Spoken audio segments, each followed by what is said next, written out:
Student, आज हम करेंगे विज्ञान क्लास 8 पाठ्य पुस्तक का पहला चैप्टर देखिए, फसल उत्पादन प्रबंध। इसका आज हम लोग क्वेश्चन आंसर करेंगे।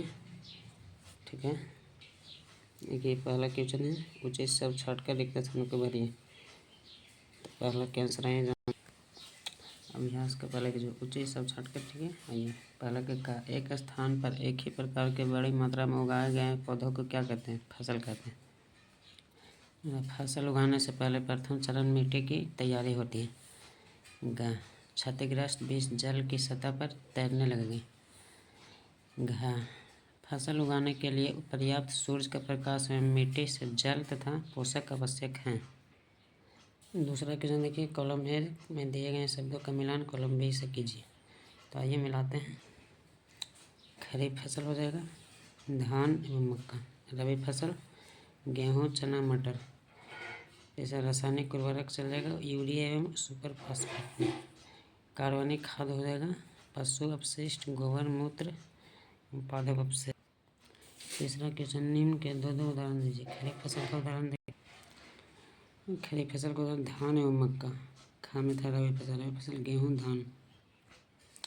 और क्वेश्चन, निम्न पर अपने शब्दों में एक एक पैराग्राफ लिखिए। पहला, मिट्टी तैयार करना। देखिए ये लिखते, मिट्टी तैयार करना। फसल उगाने से पहले मिट्टी तैयार करना प्रथम चरण है। इसमें मिट्टी को उल्टा पलटा तथा पोला बनाया जाता है, जिसे जुताई कहते हैं। इससे जड़ें सरलता से श्वसन कर पाती है तथा केंचुआ और सूक्ष्मजीवों की वृद्धि में भी सहायता मिलती है।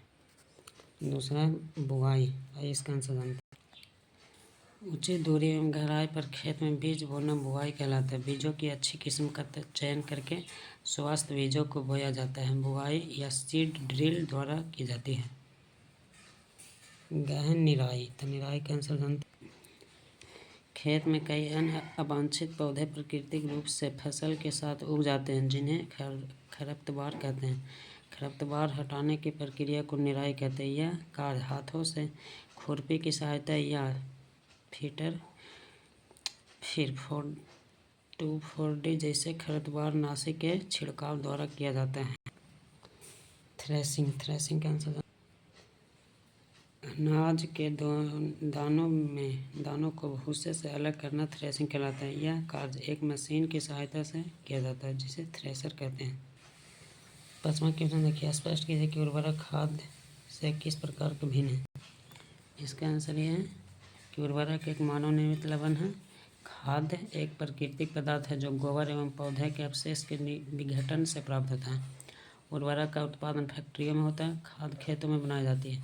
उर्वरक से मिट्टी को ह्यूमस प्राप्त नहीं होता। खाद से मिट्टी का ह्यूमस प्रचुर मात्रा में प्राप्त होती है।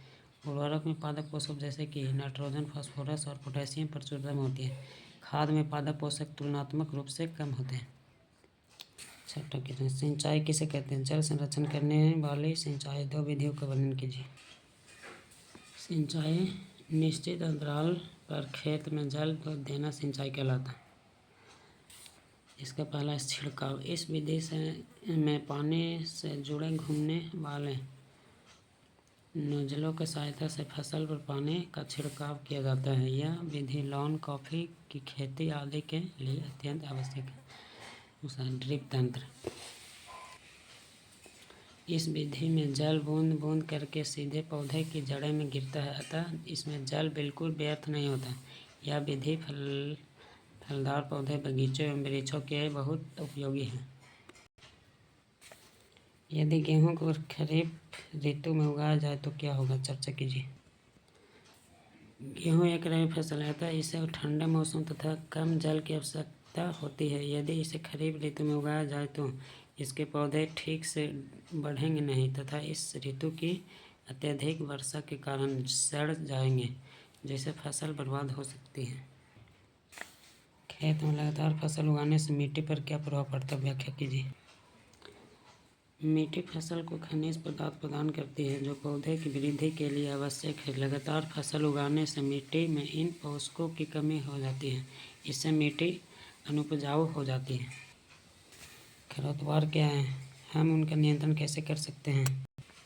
इसका आंसर 4 का जो है ना, उसी में देख लीजिएगा, मिल जाएगा। निम्न बॉक्स में सही क्रम में इस प्रकार लगाइए कि गन्ने की फसल उगाने की रेखा चित्र तैयार हो जाए। पहला हो जाएगा मिट्टी तैयार करना, दूसरा खेत में जुताई करना, तीसरा बुआई, चौथा खाद देना, सिंचाई, कटाई, सातवां फसल को चीनी में मिल भेजना। यरमान सदी किताब में बना देते हैं। रबी हो जाएगा खरीफ, पशु हो जाएगा, पालन हो जाएगा, फसल। ठीक है। सुविचार आज का, कोई भी लक्ष्य बड़ा नहीं, जीता वही जो डरा नहीं। सब्र कभी मत खोना, हर बड़ी कामयाबी वक्त मांगती है। सभी वर्ग के बच्चों को पढ़ाया जाता है। कुछ लाभ हुआ हो तो सब्सक्राइब करें। अंत तक देखने के लिए धन्यवाद। आपका दिन शुभ हो।